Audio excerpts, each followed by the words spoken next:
Hello, my dear friends. Today we will again discuss the poem To Be or Not to Be. This poem talks about, as we have already studied in its introduction part, that Hamlet is very much troubled in his own mind. So, this poem is a soliloquy of Hamlet where he is alone on the stage. The situation displays his indecisiveness as he contemplates upon the thought of committing suicide. So he is thinking that whether he should take suicide or he should take some decisions. Hamlet shows to himself some unwanted conditions that he speaks himself as he thinks of his position because his mind is disturbed on the issue of murder of his father, which he realizes that his uncle has planned. He questions whether it is nobler in the mind to suffer or to take some actions against a sea of troubles. He is in confusion state.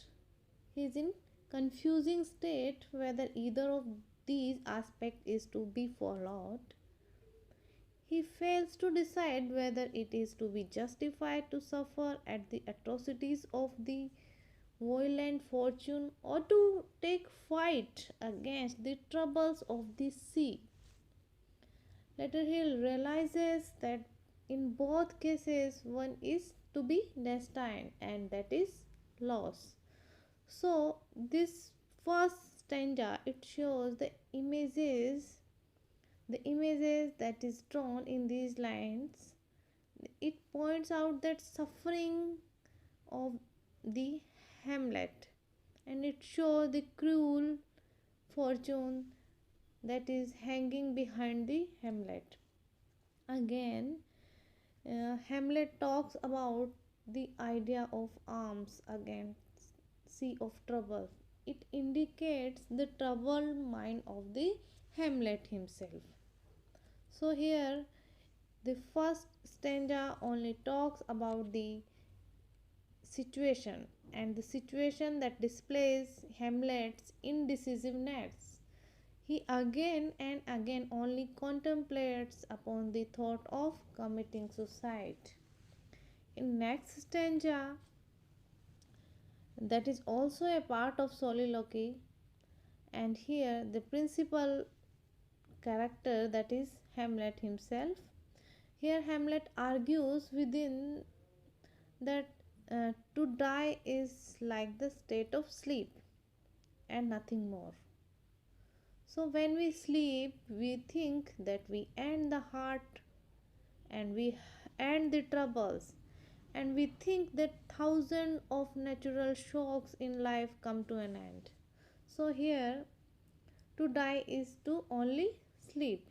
It is no more than that.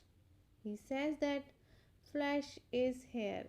So human beings' lot is flesh in his life. The life is a sort of continuous consummation, yet we devoutly wish to prolong it. He repeats, sorry, he repeats the same idea again and again, that dying and sleeping. What is the main action he should take? In the sleeping, again, dreams come and that proves rub and absurd. He sleeps and again obstacles comes in this sleep, that is nightmares. Death may not be more than sleep for Hamlet. Hamlet pauses questioningly, what is to be done? If sleeping does not end our troubles, then what should be done? He goes on to observe that sleeping may mean just dreaming and dreams, and dreams are just troublesome. But in the case of sleep of death, what dreams may come seem uncertain. So that is when we have shrinked and dozed our way through the disturbing and annoying commotions of this mortal life, But there is also artfully suggested image of a snake that slowly working its way out of its discarded skin. So here Hamlet compares snake that is slowly discarding into a skin. Means sleep is just a relaxation of our life. It gives some sound comfort. So in the next stanza, Hamlet says that actually Shakespeare says that it is a part of long soliloquy again. Hamlet says that there is a consideration that makes us endure life, however long it may be. It is because nobody would like to bear the whips and scorns of time, and that is a torture of time. While living in this world, if we live in this world, man is subjected to the atrocities of the oppressor, like dukes and kings and many another people, many other people. Again, if he delays in the judgment and obstinacy of the office, and the kicks and the negligence which the man of merit patiently suffers at the hands of unworthy. So here Hamlet talks about the office people, the bossy people. When a person he himself might settle the account, that is, he may seek release from life by using the open daggers, it is easier way. So these line hints at the thought of suicide which Hamlet contemplates upon. Hamlet here analyzes the situation and he finds himself hanging between the idea of living the life or ending the life. Shakespeare has reflected upon Shakespeare